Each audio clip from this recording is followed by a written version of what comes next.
Hi, it's Michael Cooper. I'm with the Private to IPO Partnership Network, and we are taking a look at and listening to CEOs who are leading their companies from the private sphere to an exit strategy.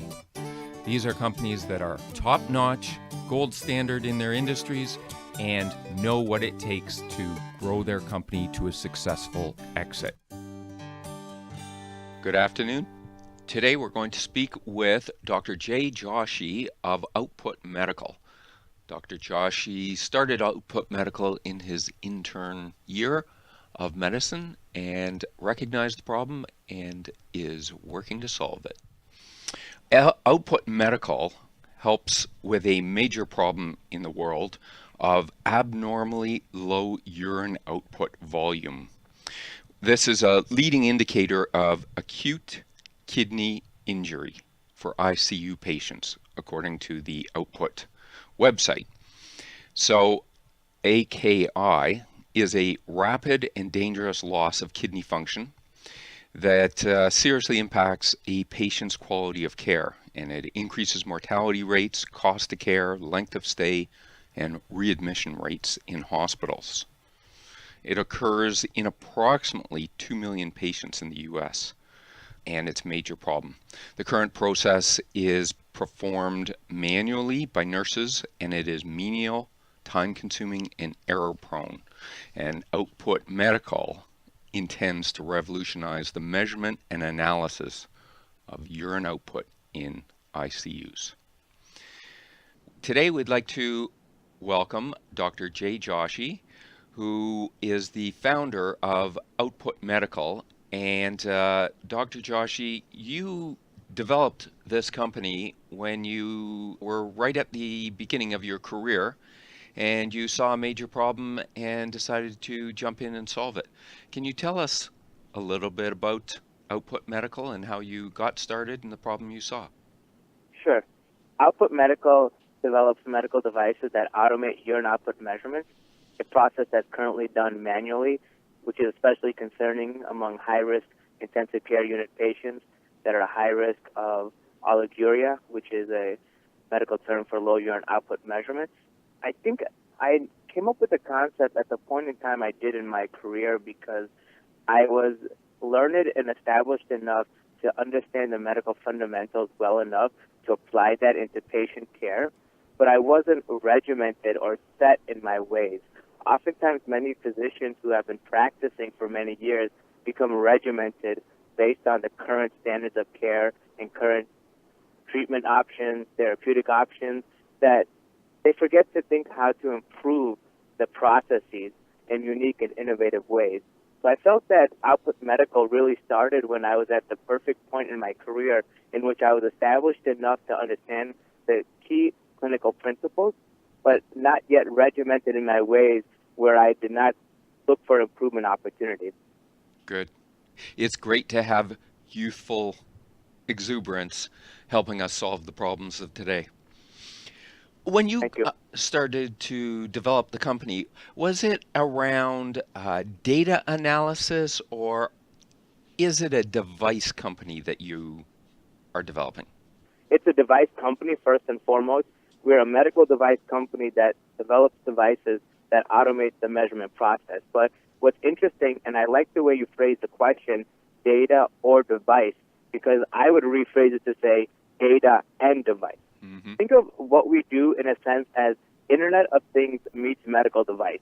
We take a process of urine output measurement. It's measured manually, recorded manually, and interpreted manually currently. We automate that process. So now the measurement, data recording, and transference of data happens all automatically through one automated interface from the device into the electronic medical record system. So yes, we are a medical device company in that we sell a device that performs a capability. But when you look at the long-term value of Output Medical, it quickly becomes a device and data play in that the data developed in automating a process done manually can be used for physician decision-making, can be used to optimize nursing staffing, and can be used for hospital administrators to understand problem areas whereby urine output measurements leading to certain complications are lowering or reducing certain outcomes, which could potentially result in hospital penalties as we start to go in towards the outcome-based era of medicine. Yes, yes. And who are you selling this into now? So it's interesting you mentioned because we are looking to sell to procurement officers as they are the true customers.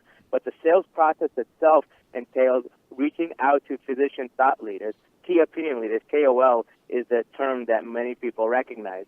Well, when we reach out to these physician thought leaders, we explain to them the concept first by the problem we're seeking to solve, and then through the value that the data from our device can provide.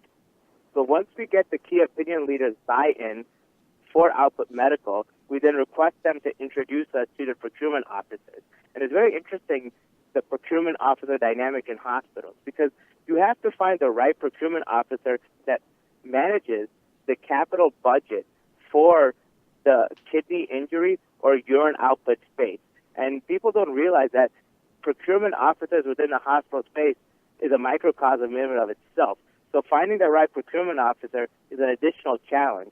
But really the sales process begins by first identifying the key opinion leaders and then reaching out to the procurement officers through the key opinion leaders and then recognizing that the specific procurement officer that handles urological devices or kidney injury devices is the true customer. And then do you have to go, after you've cleared that hurdle, do you have to champion your product through the physicians in the various departments also that are actually going to be using your device? Yeah, so I think when you look at scalability, which I guess you can say is a broad term, it's really clinically focused. And what I mean by that is the nephrologist or critical care specialist who is the first champion of your device at the hospital that then introduces you to the procurement officer will really start to evangelize the device when he or she starts to encounter other physicians of similar specialties who are managing patients of similar high-risk urine output measurement. So what it entails is identifying how that particular physician champion who first introduced you views patient care and how he or she can then evangelize that method of patient care to his or her colleagues within the hospital.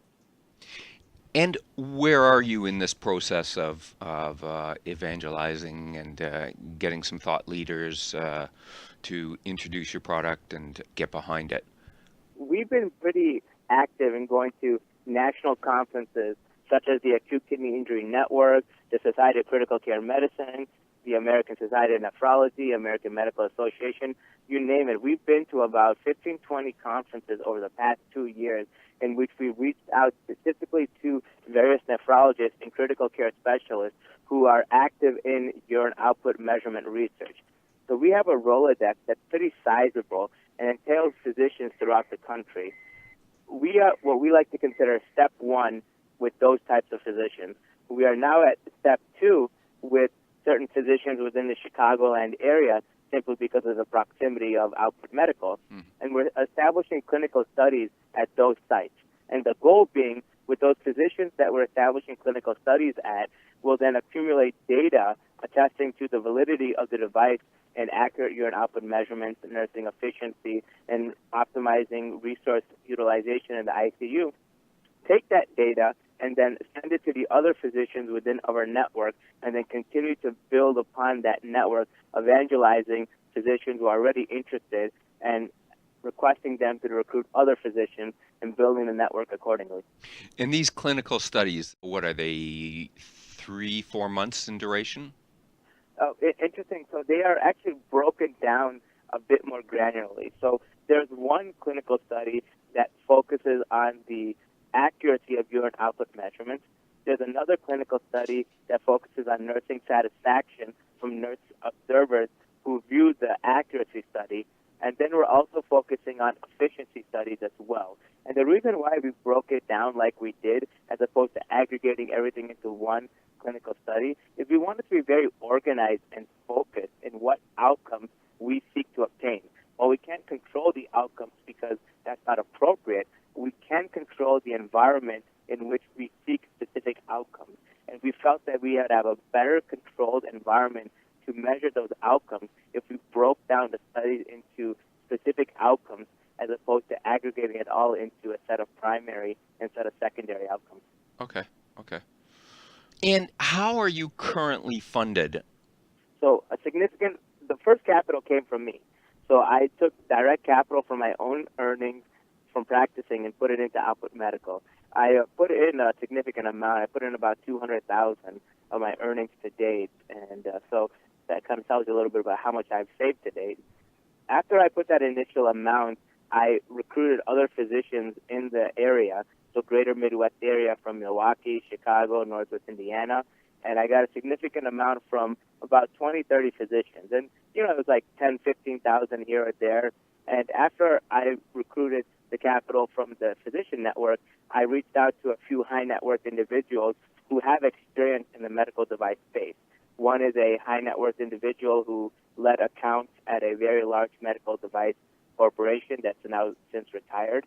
And another is a pediatric surgeon who has since stopped practicing and started his own venture capital fund. So I think the process was quite logical in that Yes, very. I put in first capital, physicians put in the next capital, and then high net worth individuals who are strategic investors put in the next set of capital. You've built a nice, knowledgeable network of funders who see the potential where you're going and understand your technology. Correct. So that was the Series A and B round, or have you grouped those all kind of in a Series A round? It's all into one Series A. Okay. Okay, so the process that you are embarking on with the clinical studies and then introduction of the data to a wider group of physicians, that's going to be fairly time consuming and capital intensive. So you're probably thinking about some of your future rounds. What kind of timetable are you setting out for, say, your B and C rounds?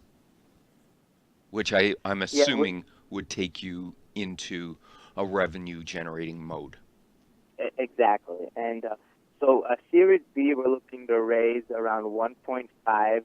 We have 1/3 of that committed from our existing investors, and we're giving ourselves a runway of about 12 to 15 months to raise the remaining amount. We are actually looking to build relationships with strategic partners. So a couple of corporate executives from medical device companies, from biotech companies, we're looking to recruit to bring them on board, either on the management team or as compensated board members, and have them invest simultaneously. We are initially opting for this route as opposed to going the venture capital route because we want to focus on fewer individuals with higher capital allocation. So we have not only, as the common term said, smart capital, but we have operational expertise that goes along with that capital so that the people who are invested in the company are helping to develop the sales force. The people who are invested in this company are helping to build out the quality system for multiple product rollouts in relations with the FDA and CE marks. So the goal is to really strategize who these investors are, not just in their Rolodex, but in their operational expertise to build out Output Medical's capabilities. I think it's almost a textbook approach to building out an investor base, and kudos to you. It's absolutely Thank the you. way to go. And you don't get overfunded, and you don't have to do it at ridiculous valuations. Exactly. One more question around the potential here. And it's a large market in terms of patients in the US. Can you give us a sense of the size of the overall market in terms of dollars? Yeah, so I think the analogs you would want to look at would be Foley catheters, and there are around 25 million Foley catheters sold annually, but there are 125 million Foley catheters sold annually internationally, which gives you a sense of the domestic and international market size. Many medical devices, due to the nature of their innovation, technology, and price point, are realistically limited to Western Europe, Japan, and the United States. but we feel that the technology we developed and the price point we're entering the market at really enables us to capture a larger portion of the international market. And we feel that we have a very large market with 125 million Foley catheters sold internationally on a per annual basis. We feel that we can capture a large percentage of that market. Excellent. Dr. Joshi, it's been a pleasure speaking with you this afternoon, and we look forward to speaking with you again in a few months to see how you're doing. And in the meantime, I think we've got executives and angel investors that will be very interested to get to know your story a little bit more. Well, thank you for your time, sir. I appreciate the conversation. Thank you.